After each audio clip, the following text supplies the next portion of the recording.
Welcome. You've reached a quiet place. This is Bible Before Sleep, a place to end the day not with distraction, but with meaning. Last time, we covered Genesis chapter 4 verses 1 through 16, where we saw the first murder. Cain and Abel brought their offerings to God. God accepted Abel's, but not Cain's. Cain was angry, and God warned him, "Sin is crouching at the door. Its desire is for you, but you must master it." Cain did not master it. He killed his brother Abel. And when God confronted him, Cain was marked and sent away, a fugitive and a wanderer settling in the land of Nod, east of Eden. Tonight we continue with Genesis chapter 4 verses 17 through 26, then Genesis chapter 5 verses 1 through 32, and finally Genesis chapter 6 verses 1 through 8. This is a lot of ground to cover, but these chapters tell one continuous story. Cain's line continues, violence spreads, humanity multiplies, and the genealogy from Adam to Noah is recorded, 10 generations, each one living and dying under the curse. Genesis 5 is a genealogy. It is not exciting content. It is repetitive, but it is important. It shows us that life continued after the fall, that God's promise held, that death entered the world just as he said. We will summarize it rather than read all 32 verses, but we're not skipping it. It is part of the story. And then, in Genesis 6, we see why the flood is coming. Humanity has multiplied, but so has wickedness. Violence fills the earth, and God grieves. God decides to wipe the slate clean. But one man, Noah, finds favor in his eyes. This is a heavy night. We are watching the world spiral deeper into darkness. We are watching violence escalate. We are watching humanity refuse to master sin, and we are watching God prepare to act. But even here, even in the darkest chapters, there is hope. There is Seth, born to replace Abel. There is Enoch, who walked with God and did not die.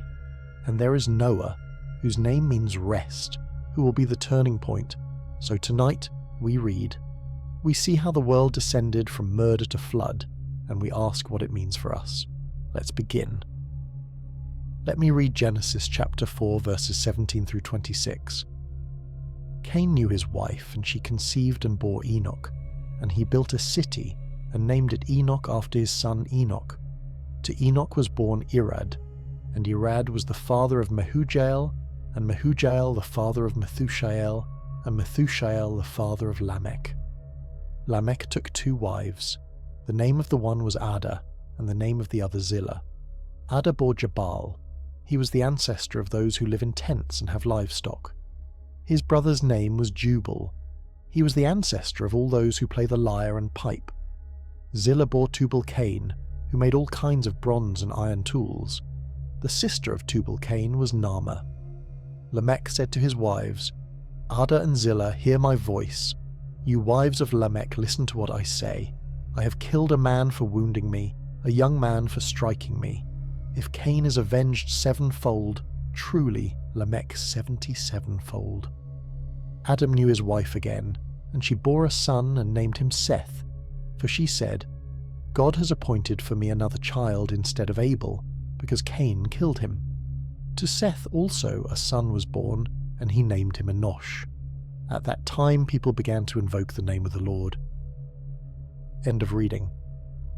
So here's what's happening. Cain, now in the land of Nod, has a wife, and she bears a son named Enoch. Cain builds a city and names it after his son. The genealogy continues.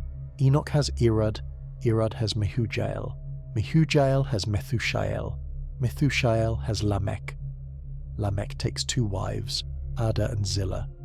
From them come sons who become founders of cultural developments. Jabal's line lives in tents and keeps livestock. Jubal's line creates music with stringed instruments and pipes, and Tubal-Cain works with bronze and iron, making tools.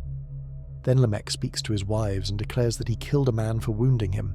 He says if Cain is avenged 7-fold, then he, Lamech, will be avenged 77-fold. Meanwhile, Adam and Eve have another son. Eve names him Seth, saying God has given her another child in place of Abel. Seth has a son named Enoch, and the text says that at that time, people began to call on the Lord's name. Now Genesis chapter 5. This chapter records the genealogy from Adam to Noah, 10 generations. Each entry follows the same pattern: the person's age when they had their first son, how many years they lived after that, and their total lifespan, ending with, and he died. Here's the summary. Adam lives 930 years, and he died. Seth lives 912 years, and he died. Enoch lives 905 years, and he died. Cain lives 910 years, and he died. Mahalalel lives 895 years, and he died. Jared lives 962 years, and he died. Then Enoch. The text says Enoch walked with God, and then it says Enoch walked with God. Then he was no more, because God took him. Enoch does not die. God takes him. Methuselah lives 969 years, the longest lifespan recorded, and he died. Lamech lives 777 years. Before he dies, he has a son and names him Noah, saying, "This one shall bring us relief from our work and from the toil of our hands." And Lamech died. Noah has 3 sons, Shem, Ham, and Japheth. That's Genesis 5, 10 generations with long lives, and death repeated over and over, except for Enoch, who was taken by God. Now let me read Genesis chapter 6, verses 1 through 8. When people began to multiply on the face of the ground, and daughters were born to them, the sons of God saw that they were fair, and they took wives for themselves of all that they chose. Then the Lord said, "My spirit shall not abide in mortals forever, for they are flesh. Their days shall be 120 years. The Nephilim were on the earth in those days, and also afterward, when the sons of God went into the daughters of humans, who bore children to them. These were the heroes that were of old, warriors of renown. The Lord saw that the wickedness of humankind was great in the earth, and that every inclination of the thoughts of their hearts was only evil continually. And the Lord was sorry that he had made humankind on the earth, and it grieved him to his heart. So the Lord said, I will blot out from the earth the human beings I have created, people together with animals and creeping things and birds of the air, for I am sorry that I have made them. But Noah found favour in the sight of the Lord." End of reading. Here's what's happening. Humanity has multiplied across the earth. The text says the sons of God saw that human women were beautiful, and took them as wives, whoever they chose. From these unions came the Nephilim, described as warriors and heroes of renown. God responds by saying his spirit will not remain in humans forever, and that their days will be 120 years. Then comes God's assessment. The wickedness of humanity is great, and every inclination of their hearts is only evil continually. God says he is sorry he made humanity, and it grieves his heart. So God declares he will wipe out all humans, along with animals, creatures, and birds from the earth. But the passage ends with one statement. Noah found favour in the sight of the Lord. So let's step back and look at what we just read, because there are real questions here. Questions that people have wrestled with for thousands of years. Questions that help us understand not just what happened, but why it matters. The long lifespans. Why did people live so long? Genesis 5 records lifespans that seem impossible to us. Adam lived 930 years, Seth lived 912 years, Methuselah lived 969 years, the longest lifespan in all of Scripture. How? Why? Scholars have debated this for centuries, and there are several main perspectives. Some argue that conditions on Earth before the flood were fundamentally different. Perhaps the atmosphere had more oxygen, or there was a protective water canopy that shielded humanity from harmful radiation. Perhaps the genetic code was less damaged, closer to its original created perfection. In this view, the flood changed everything: the environment, the climate, human biology, and lifespans decreased dramatically afterward. And indeed, after Genesis chapter 11 we see lifespans drop to hundreds, then eventually to the 70 to 80 years we consider normal today. Others suggest that ancient genealogies didn't always record every generation. Sometimes they skipped generations, listing only the most important ancestors. In this view, the numbers might represent family lines or dynasties rather than individual lifespans. This was common in ancient Near Eastern records, where son of could mean descendant of. So when it says Seth lived 912 years, it might mean Seth's line lasted 912 years before the next significant figure emerged. Still others take the text at face value and say, yes, people really lived that long, and we simply don't have a scientific explanation yet. Just because something seems impossible to us doesn't mean it didn't happen. The text presents these numbers straightforwardly, with no indication that they're symbolic or metaphorical. And if God created humanity to live forever in Eden, then lifespans of 900 plus years in the early post-fall world don't seem so strange. But here's what all these views agree on. The text is making a theological point, not just recording data. Look at the pattern. Every single entry, no matter how long the person lived, ends the same way. And he died. This refrain is repeated 9 times in Genesis 5. 9 times we hear those 3 words, and he died, and he died, and he died. The point is clear, death is universal. The curse of Genesis 3 is real. God said, "You are dust, and to dust you shall return," and Genesis 5 proves it. No one escapes. No matter how long you live, you die. Longevity does not equal escape from mortality. And this matters because it sets up the rest of the Bible.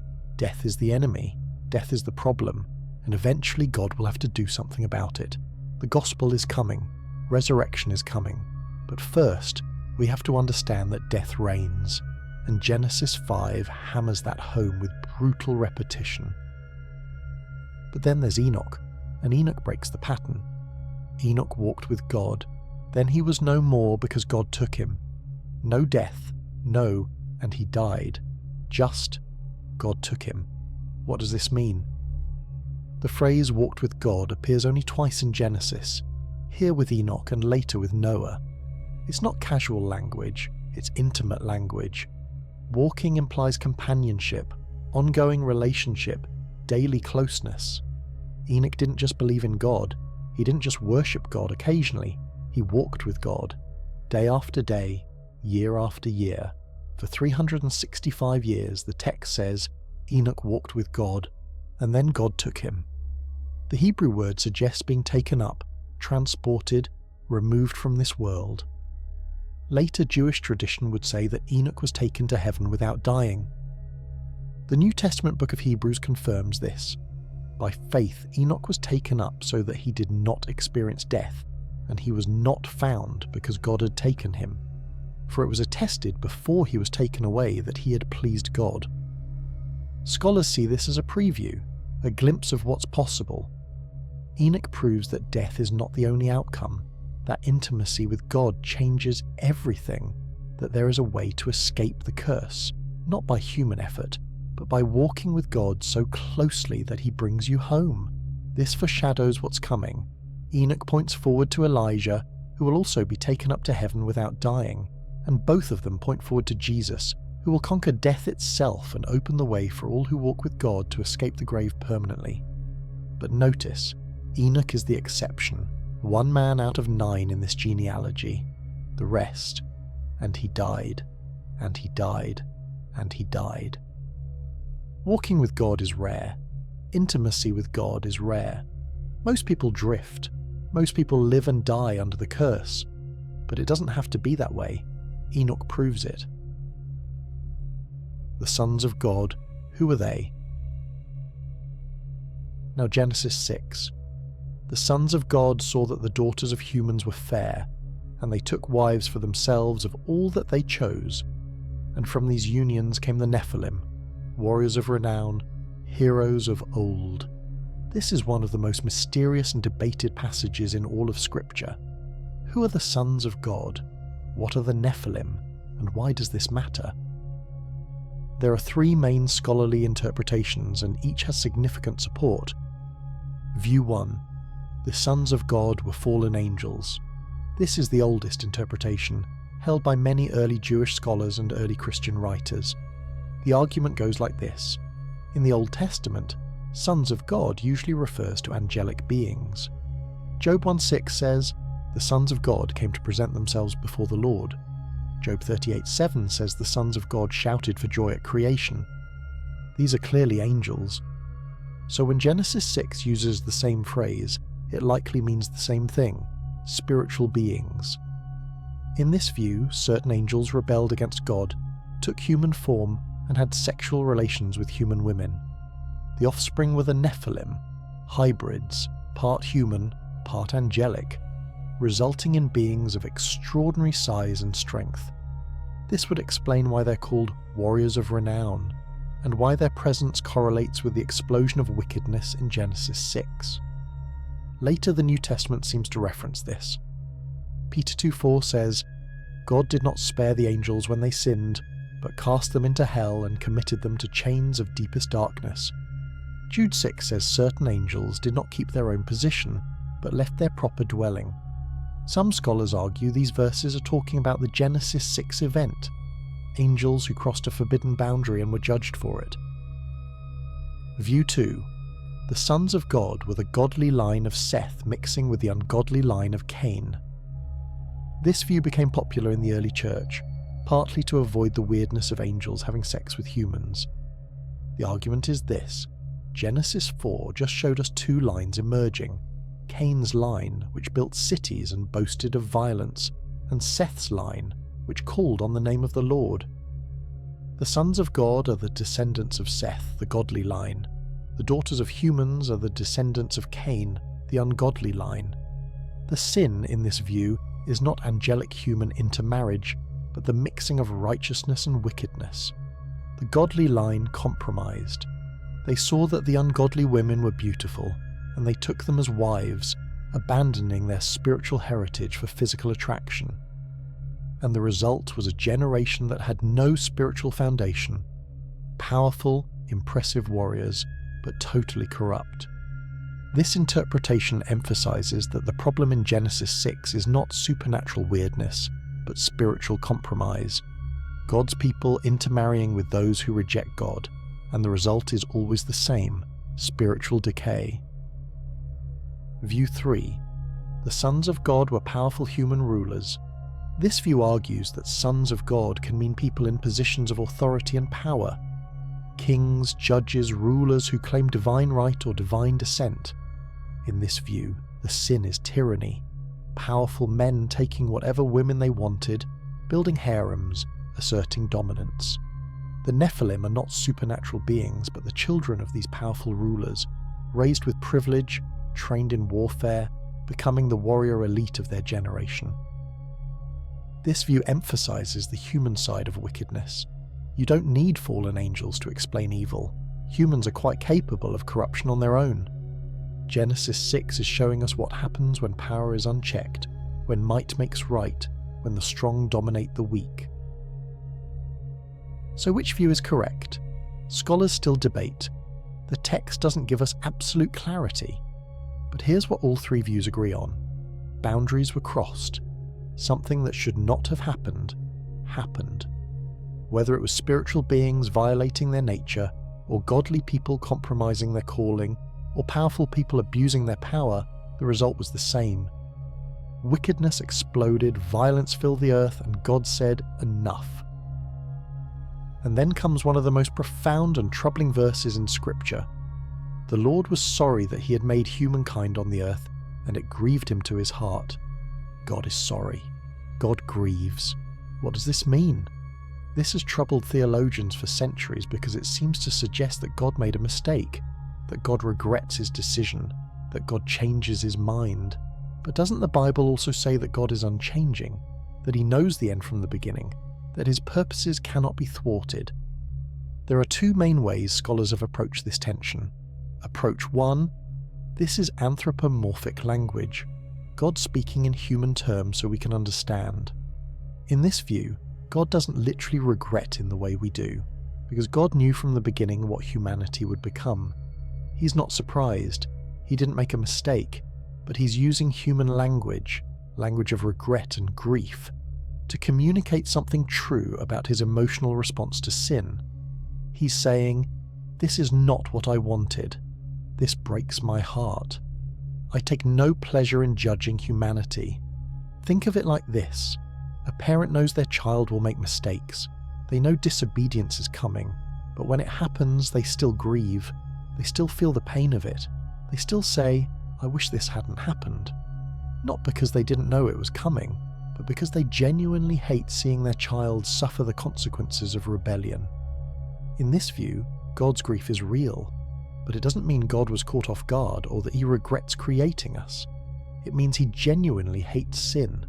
He genuinely grieves over what we've become, and he's using language we can understand: regret, sorrow, grief, to express the depth of his pain. Approach 2. God's grief is real and relational. In this view, God truly grieves, not because he made a mistake, but because he created beings with freedom, and freedom means the possibility of real relationship, which also means the possibility of real heartbreak. God knew this could happen, but he chose to create us anyway, because love requires freedom, and freedom requires risk. Think of it this way.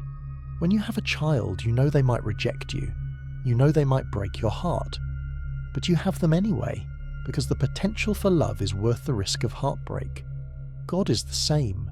He created humanity knowing we might rebel, but he created us anyway, because he wanted relationship. And when relationship breaks, he grieves. Really grieves. This view emphasizes that God is not distant or detached. He's not running a cosmic program where our choices don't affect him. He's deeply, personally, emotionally invested in us. And when we break his heart, he feels it, really feels it. Both views agree on this. God is not indifferent. The wickedness of humanity causes him pain, real pain. And this matters because it tells us something crucial about God's character. He doesn't judge humanity coldly, mechanically, without emotion. He judges with a broken heart. He destroys with tears.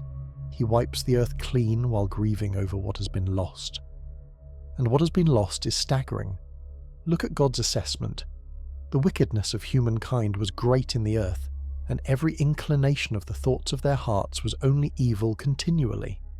Every inclination, only evil, continually. This is total corruption. Not that every person commits every possible sin, but that sin has infected every part of human nature. The heart itself, the core of who we are, is bent toward evil, naturally, constantly, without intervention. Theologians call this total depravity or original sin. It's the idea that after the fall, humanity is not just capable of sin but inclined toward it. We're not neutral beings who sometimes choose good and sometimes choose evil. We're broken beings whose default setting is rebellion against God. This is crucial for understanding the gospel, because if the problem is just that we make bad choices sometimes, then the solution is education, better information, better examples, better laws. But if the problem is that our hearts are bent toward evil continually, then the solution has to be more radical. The heart itself has to be changed. We need a new nature. We need to be born again. And Genesis 6 shows us how deep the problem goes. It's not just Cain anymore. It's not just Lamech. It's everyone. Every inclination. Only evil. Continually. The infection has spread to the entire species, and God's only option is to start over. But even in starting over, God shows mercy, because Noah found favor in the sight of the Lord. One man, one family, through whom humanity will continue, and through whose line eventually the solution to sin will come. So what does this mean for us? It means the progression of sin is real. We saw it with Cain. We see it with Lamech. We see it in Genesis 6. Sin does not stay contained. It escalates. It spreads, it multiplies, and if left unchecked, it consumes everything. Look at Lamech. He doesn't just kill, he boasts about it, he weaponizes it, he turns violence into a cultural value, and by Genesis 6, violence has filled the earth. Every inclination of every heart is only evil continually. This is what sin does. It starts small, a thought, a grudge, a choice, and it grows, it justifies itself, it recruits others, it becomes normalized, and eventually, what was once shocking becomes ordinary. What was once hidden becomes celebrated. How many of us see this in our own lives? We tolerate something small, a compromise, a little anger, a little lust, a little dishonesty, and we tell ourselves it's not a big deal. But it doesn't stay little, it grows, it takes root, and one day we look around and realize we're living in a way we never intended. We've become someone we never wanted to be. Genesis 5-6 shows us the trajectory, and it's terrifying. Because if we're honest, we see ourselves in it. We see the drift. We see the escalation. We see how easy it is to go from Cain to Lamech to total corruption. But there's also hope, because there's Enoch and there's Noah. Enoch walked with God. In the middle of a world sliding into darkness, Enoch stayed close to God, and God took him. He didn't die. He didn't see corruption. He walked with God, and that walk led him home. This is the answer. Not trying harder, not being better, but walking with God, staying close, maintaining intimacy. Because when you walk with God, the trajectory changes, the pull of sin weakens, the drift stops, and you become the exception in a world full of death. And then there's Noah, one man. In a world where every inclination of every heart was only evil continually, Noah found favor in the sight of the Lord. He stood alone, he was different, and through him, humanity was saved. What does that mean for us? It means you don't have to go along with the crowd, you don't have to drift with the culture, you don't have to let the escalation of sin sweep you away. You can be the exception. You can be the one who walks with God. You can be the one who finds favor in his sight. But it's costly. Noah didn't fit in. Enoch didn't follow the crowd. They stood apart. They lived differently. And that means loneliness.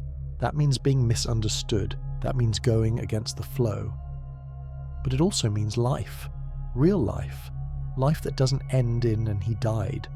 Life that leads somewhere other than judgment. Life that matters.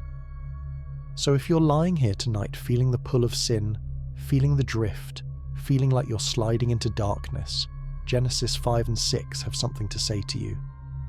The trajectory is real. The escalation is real. If you don't stop it now, it will consume you. But you can stop it, not in your own strength, but by walking with God, by staying close, by refusing to let go. And if you're lying here tonight feeling alone, feeling like you're the only one trying to live right in a world gone wrong, Genesis 5-6 have something to say to you too. You're not the only one. Enoch walked with God, Noah found favor, and God saw them, God knew them, God saved them, and he will do the same for you. The world is still sliding, sin is still escalating. Every generation faces the same choice. Will you drift with the culture, or will you walk with God? The weight of these chapters is heavy. The trajectory of sin is terrifying, but you are not powerless. You're not swept along against your will. You can choose. You can walk with God. You can be the exception. And God is still watching, still grieving over sin, still looking for those who will find favor in his sight. We'll continue tomorrow. Good night.